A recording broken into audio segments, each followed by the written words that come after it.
All right, so if you've made it here, you're either in one of two buckets of people. The first is somebody who's just binged this whole Aaron Hernandez Netflix special, and you're like scouring the internet for people to discuss it with, to hear what other people think of it. It's probably somebody that also finished You in like 3 days. And the second group is people that have met me before and know that if anything Aaron Hernandez related happens, I'm probably the first person that's going to have a comment about it or a thought about it. Because if you're in the first bucket, you might not know that I used to call myself now the former future Mrs. Aaron Hernandez. I used to have Siri call me Mrs. Hernandez. I was like full on heart eye emoji, in love, like 6'4", tattooed, guy that played football and had a lot of money. So that's my dream guy. If anyone watching this is that, I draw the line at murder. So anybody that's not that, fine. But I just finished watching the Netflix documentary, and I have a lot of thoughts, and I thought that I would share them with everybody. I'm sure that the minute this was announced it was coming out, was waiting to see what I was going to say about it. I've met Aaron multiple times. Obviously, on the field, I met him once. I met him at a practice. I met him at a autograph signing. I have a lot of his autographs, and I'm just waiting for the day when those are going to be worth something. I probably should check eBay tonight after this has come out. But yeah, I was super in love with Aaron until it came out he was a murderer. I just said I draw the line at murder. So there's a lot of things about the documentary that I thought were very well done by Netflix, a lot of things that I thought were completely unnecessary and I didn't really understand the point of, and a lot of things that just generally were not a shock or didn't add anything that if you've been following the story at all that you wouldn't have known. A lot of weird nuggets of information that felt very unnecessary. So yeah, I want to break down my thoughts on the job Netflix did at the Aaron Hernandez documentary. Okay, so the first part of the documentary, I watched them kind of all together, 2 episodes one night, the last one the last night. So I don't really remember which part was in each episode. But overall, I thought the documentary was really good. I thought it was well produced. I thought they did a good job kind of telling the story. I was worried up front, not worried, but I didn't know if they were going to go into all the stuff about Aaron's background and talking about what led up to this, or if they were just going to make this a murder documentary about just how salacious the crime was and breaking down the actual murders. So I was glad that they gave both elements of it, not to say again, I fully realize Aaron Hernandez is a murderer, bad person. The day he was arrested, or the minute that it came out that he did that, I was done with him. I am allowed to still say he was hot. I'm sorry if that offends anybody. Rest in peace. He was attractive. And that's what drew me to him in the first place. It's my type. He was tall, fully tattooed, and bad boy, bordering the line. Murder is where I draw the line. So, all the weed smoking and that stuff, it didn't seem like he had he wasn't doing crack. I guess towards the end he was doing, other harder drugs, but that's not the murder is the disgusting part of all of this.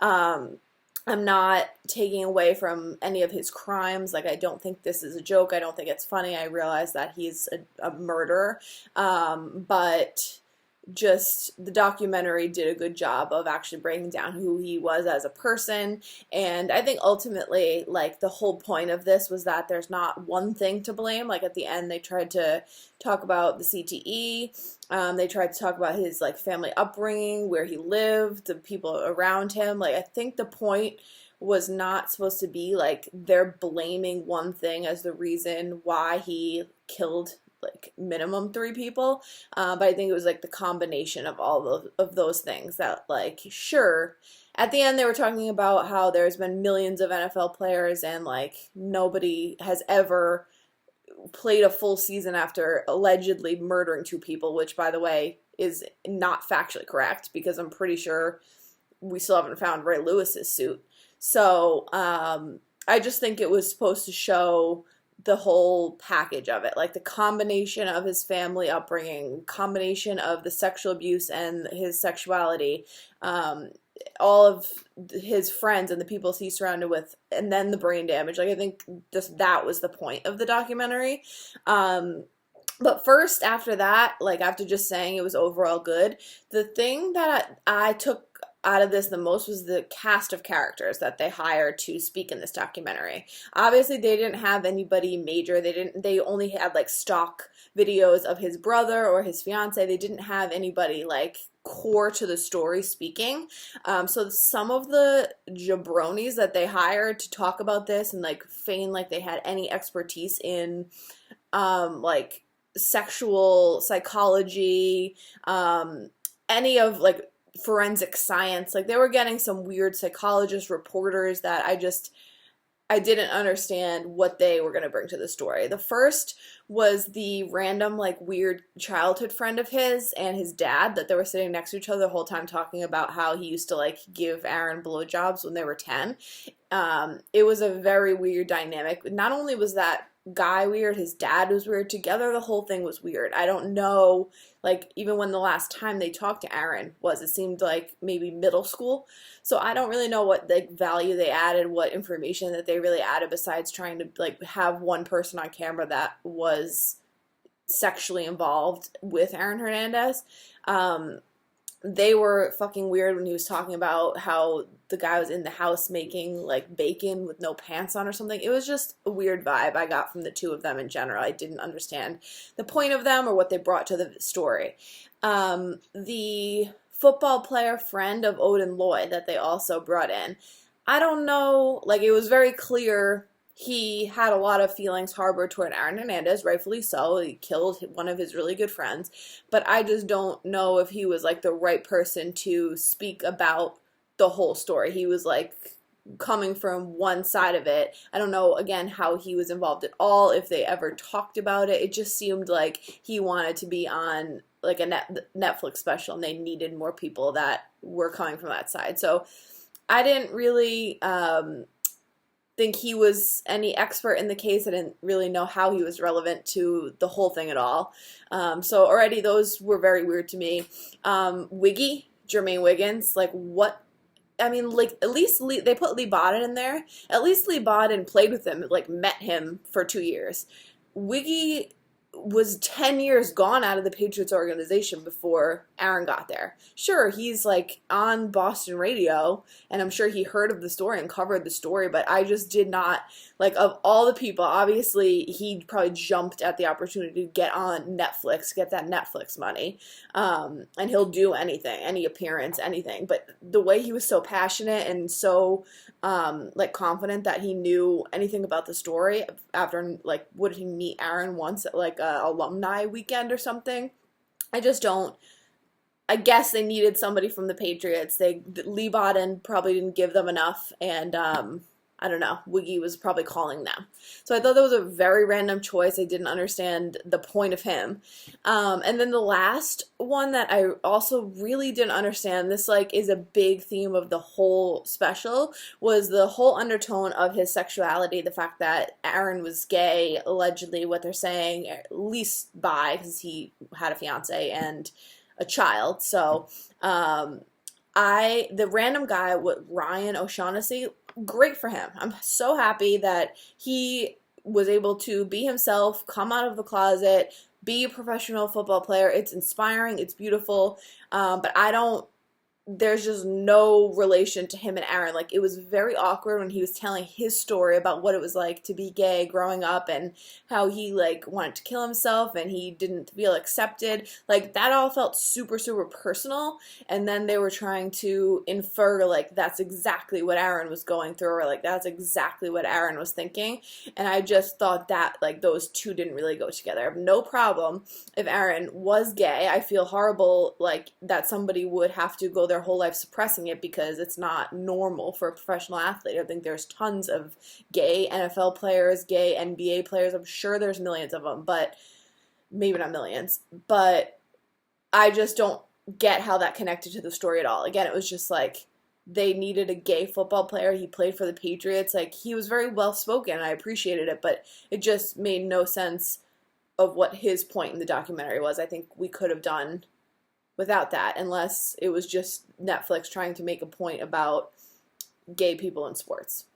So that really kind of rubbed me the wrong way, just like that cast of characters, that I didn't feel like they had enough other people to talk about it. And again, I'm not defending Aaron. I'm not defending any of this. Like, I hope no one watches that and thinks like, oh yeah, that girl like wanted to bang Aaron Hernandez back in like 2011. So I'm defending a murderer. I'm not. I just thought the people that they got to tell his story were a little misleading from somebody who like lived the story as it happened. And a lot of this was really hard for me to watch. Like, I did get upset watching it. It's sad overall, as what happened to Aaron, what happened when growing up, what happened to Odin Lloyd, what happened to the two other guys that were killed in the double shooting. Like, it was all very sad. And it was just like, I hate to say too soon, because it's been, what, like 9 years since, you know, he played for the Patriots, but I just, I had a lot of trouble watching it. Like, at first I was like, am I gonna watch it? Should I even care about it? Because I put so much energy. Like, you don't understand, or maybe you do if you're one of those people. When this happened, like, my whole life was like the Patriots, Aaron Hernandez. I had every like Make It Rain 81 shirt. Like, I had it all. So the second this happened, everybody in the world, like, not just these Patriots fans, not people that like knew I love the Patriots, like everyone knew to get my reaction. So it was a long time of like having to talk about this, having to hear about this, and it was like, not to make this about me, but it was hard to watch the documentary as somebody who like lived it when it was happening. And I guess I understand when people are just watching it like a cool Netflix documentary and maybe you didn't know the story as well. It seems super crazy and like, wow, all these details, but the plot itself of the Netflix special, like, I knew everything that was in there. There was nothing that came out in the documentary that I was like, oh my God, I can't believe it. They really harped on the stuff about his sexuality and him being gay, and a lot about the CTE at the end, but that is all kind of stuff that was pretty well known for people that followed the story and live in New England. So while it was well done, like, there were definitely a lot of things that I was like, they probably could have done a little better. Okay, and then there were some parts of this Netflix documentary that I would consider, I'd put them in the outrageous bucket. Not facts about the case or anything that I didn't know or shocked me, but there were some random ass details of this documentary that I want to make sure that we all talk about. The first was in one of the first episodes when they're talking about Aaron's father passing away, that like his funeral was like the most well-attended funeral they've ever seen. This lady, and I think it was just like a neighbor in the area, said she waited 2.5 hours outside to get into a funeral.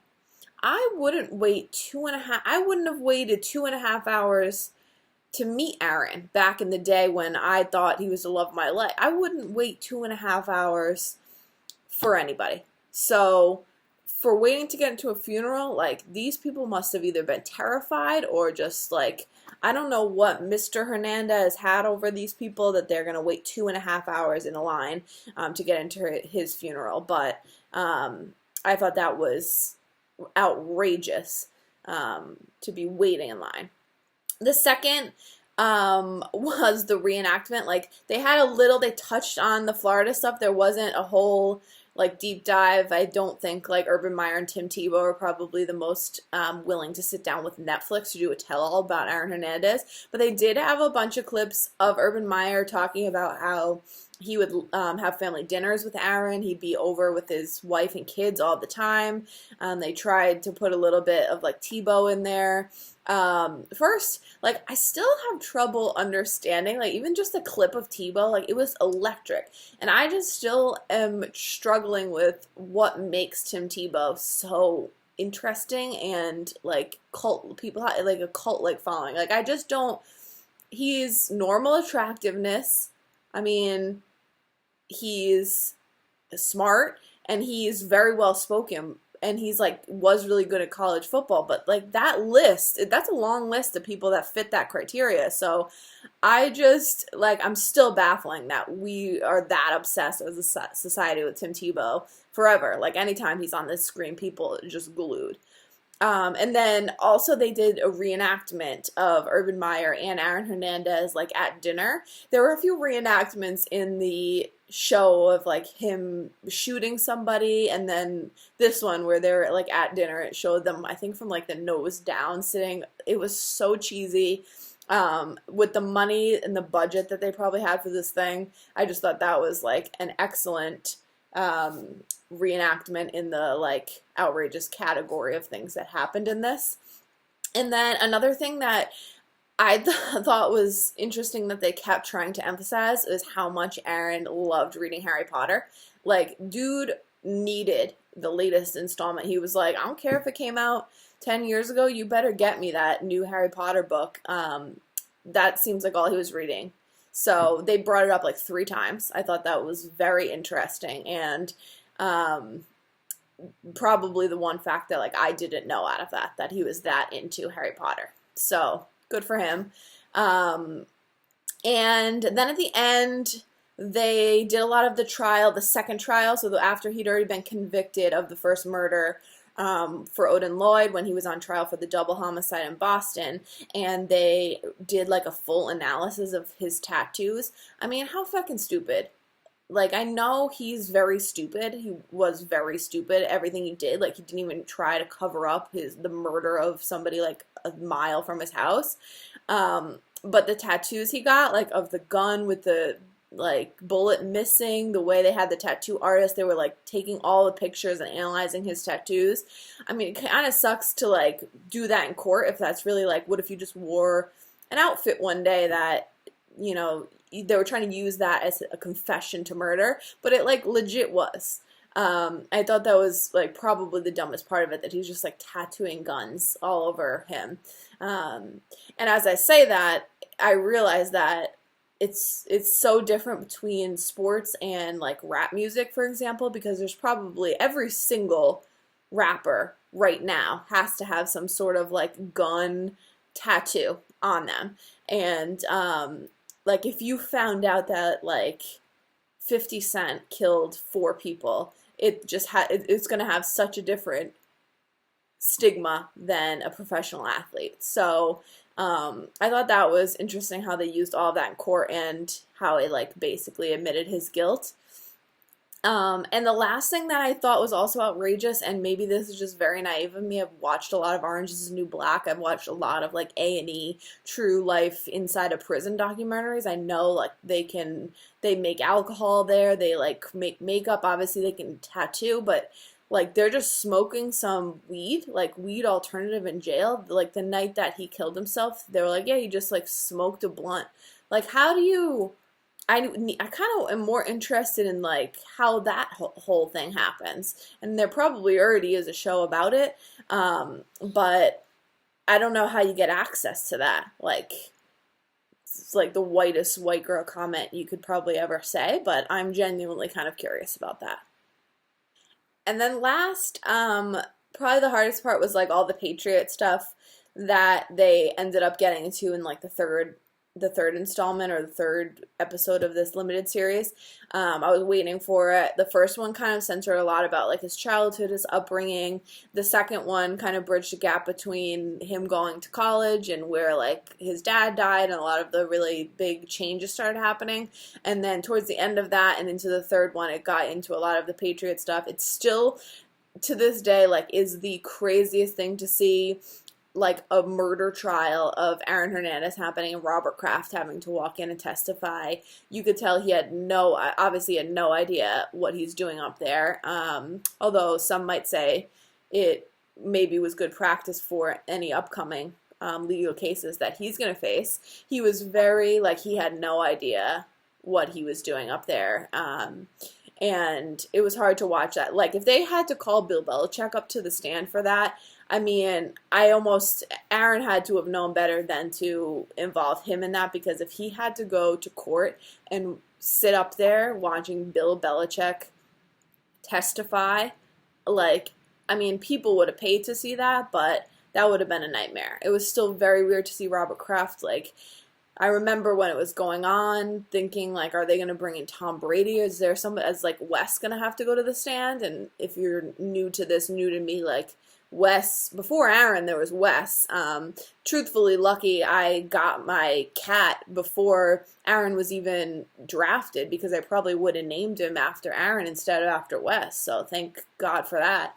But it was just crazy seeing like how they connected, and Netflix did a good job of like saying that the juxtaposition of Aaron's private life and his professional life with the Patriots. It probably was like very worst case scenario that he got drafted by the Patriots, didn't have to leave his hometown. But I think that no matter what, like, Aaron was so fucked up that this would have happened anywhere. And I can't say that like him being around his friends and family in Connecticut, like, sure, it gave him a place to hide his murder car, and he could probably like get all these drug dealers to do whatever they wanted, because like they knew him locally, but he would have found a way to do that, whether it was in Seattle, California. And I do think they kind of tried to do the Patriots a little bit dirty in that, saying that Aaron went up to Bill and like requested to be traded, which I do remember hearing about at the time, and that Bill basically was like, no. I mean, it's really not probably Bill's first thing that crosses his mind, that, oh, he probably has like murdered 3 people and like needs protection for his life. Like, no matter how somebody says, oh, I'm fearful for my life, I mean, that's never happened before. So they did try to like put a little dig in there, like at Belichick, saying that Aaron requested to be traded and Belichick said no. Like, well, no shit. They were about to win the Super Bowl, so what were they going to do? Like, Aaron maybe shouldn't have been murdering people, and you should have been focusing on football. Clearly, that was the overarching problem. So I just thought it was interesting how they covered that. I don't know like what involvement the Patriots had in this, or like if they got to approve any of this footage before it aired. It's all public knowledge. A lot of pictures of Aaron on the practice field, a lot of video clips in games. So I'd love to like be a fly on the wall of Belichick hearing about this documentary. So as an overall recap, I would definitely recommend watching the Aaron Hernandez Netflix documentary. If you're not familiar with the story, it probably will be very eye-opening to something that has never happened before. Asterisk Ray Lewis, who did murder 2 people, but nobody talks about that. And if you know the story, it's still interesting to watch. I wouldn't say that, like I said before, there's nothing that came out during this that was jaw-dropping. I'm seeing a lot of people on Twitter saying like, wow, holy shit, this is crazy. It's so crazy. It's like, well, we've been knowing this since at least 2013. So it was a good watch. I don't know if they were trying to, like, somebody did also point out that this is coming out January 15th. I mean, and this is the one year that the Patriots aren't like preparing for an AFC championship game right now in the past 10 years. Like, if the Patriots were about to go like play in the AFC championship against the Chiefs this weekend and this video came out, somebody at Netflix had that on their mind of the timing on this was released. Like, there's no way they couldn't have waited an extra month or anything to come out. So there's some sketchiness involved there.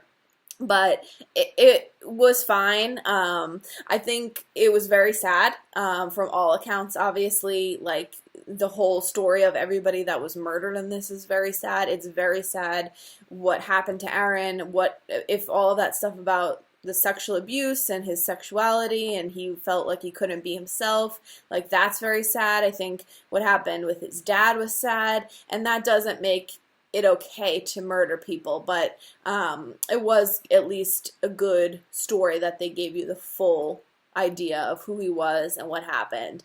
And there were some of those like random outrageous parts, like all of the other good Netflix documentaries that we watched with the guy giving the blowjob at the Fire Fest. Like I thought the kid and his dad were a very interesting. Like anytime they were on the screen, I was like, what is this fucking weirdo kid about to say?